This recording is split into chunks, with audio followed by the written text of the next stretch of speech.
Just అట్లా చూస్తూ ఉండమని చెప్పి. అంటే బ్యాక్గ్రౌండ్ స్కోర్లు వేసుకోవడానికి వాటికి ఉండాలి కదా, అయ్యా అయ్యా అని ఒకటి it will be a war. ఓడ్రా ఇది కనిపెట్టింది, అరే రండిరా వీడిని తీసుకురండి రా.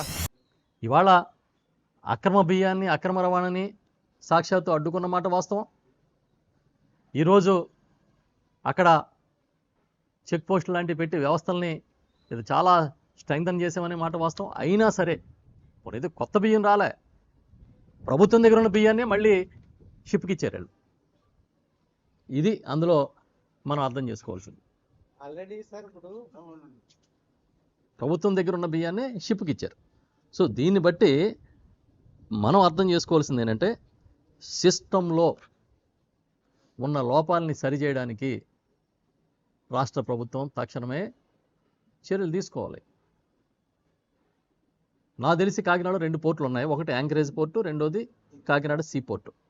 Anchorage port government port. ఆ గవర్నమెంట్ పోర్టు నుంచే ఇవాళ ఎక్స్పోర్ట్ జరుగుతూ ఉన్నాయి రైస్. కాబట్టి రాష్ట్ర ప్రభుత్వమే బాధ్యత వహించాలి. ఆయన అడిగిన ప్రశ్నలు కానీ లేకపోతే మేమందరం లేవనెత్తుతున్న ప్రశ్నలకు కానీ. సమన్వయ లోపం ఉందా ప్రభుత్వంలో? ఒకరికొకరు సహకరించుకోవట్లేదా? ఏం జరుగుతుంది అసలు? ఎందుకంటే ఇది చిన్న విషయం ఏం కాదు. ఆయన చాలా చాలా అంశాలని లేవనెత్తారు నిన్న. ఆయన లేవనెత్తిన అంశాలు చూస్తే అటు దేశ భద్రత దాకా ఉన్నాయి. కాబట్టి మనం తేలిక తీసుకోవడం లేదు ఈ విషయాన్ని. సమాధానం చెప్పాల్సింది రాష్ట్ర ప్రభుత్వం. రాష్ట్ర ప్రభుత్వ అధినేత చంద్రబాబు నాయుడు గారు. ఎందుకంటే డిప్యూటీ సీఎం గారు లేవనెత్తిన ప్రశ్నలకి సమాధానం చెప్పాల్సింది ఆ పైన ఎక్కితే కదా, పైన ఎక్కడే కదా. మరి ఎవరు చెప్తారు సమాధానం?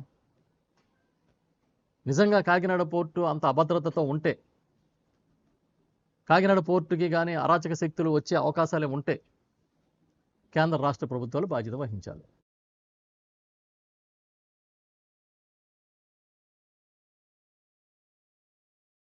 అన్నది కూడా చూశాను నేను. అయితే నాకు తెలియదు ఇంకా విదేశాల నుంచి వచ్చిన నౌక అది. మరి రూల్స్ ఎలా ఉన్నాయో చూడాలి. అది 2-3 రోజుల్లో మీడియాలో వస్తుంది కాబట్టి మాకు అర్థమవుతుంది. ఎందుకంటే మేము ఏదైనా ఇన్ఫర్మేషన్ కోసం ట్రై చేద్దామన్నా పాపం ఆఫీసర్లు బ్లాక్ లిస్ట్ అయిపోతారని ఏ ఆఫీసర్కి మేము ఎవరో ఫోన్ చేయట్లే ఇన్ఫర్మేషన్ కోసం. వాళ్ళు వైఎస్ఆర్ ముద్ర వేస్తున్నారు అధికారులకి. పొరపాటున ఏదైనా అధికారికి ఫోన్ చేసి సార్ ధాన్యం కొంటున్నారా లేదా అని అడుగుదామంటే కూడా ఫోన్ ఎత్తట్లే. ఎందుకు అంత భయభ్రాంతులు అయిపోతున్నారు అధికారులు మాకు అర్థం కావట్లేదు. కాబట్టి మేము మీడియా ద్వారా తెలుసుకున్న విషయాలే మాట్లాడుతున్నాం. నిన్న కూడా ఇదంతా నిన్న జరిగిన ఆ ఘటన, అక్కడ జరిగిన ఇష్యూస్ అన్నీ కూడా చాలాసేపు మీడియాలోనే చూసాం మేమందరం. సివిల్ సప్లైస్ డిపార్ట్మెంట్ కూడా నిన్న జరిగిన మొత్తం వ్యవహారాన్ని చూస్తే బ్యాక్గ్రౌండ్లో చాలా పటిష్టం అవ్వాల్సిన బాధ్యత ఉంది అని మాత్రం అర్థం చేసుకోవాల్సిన అవసరం ఉంది. కాబట్టి ఇవన్నీ తేలిగ్గా చంద్రబాబు నాయుడు గారు పోర్టు భద్రతకు సంబంధించి కానీ అక్రమ రవాణా ఇవన్నీ కూడా చెప్పాలి. ఆయన ఇప్పటికీ ఈ ప్రభుత్వం వచ్చిన తర్వాత చాలా చోట్ల మీడియాలో నేను చూస్తున్న ప్రకారం రేషన్ బియ్యం పట్టుకున్నారనేది చూస్తూ ఉన్నారు. వాటంతటినీ కూడా అరికట్టాలని చెప్పి గట్టిగా కోరుకుంటున్నాం మేమందరం.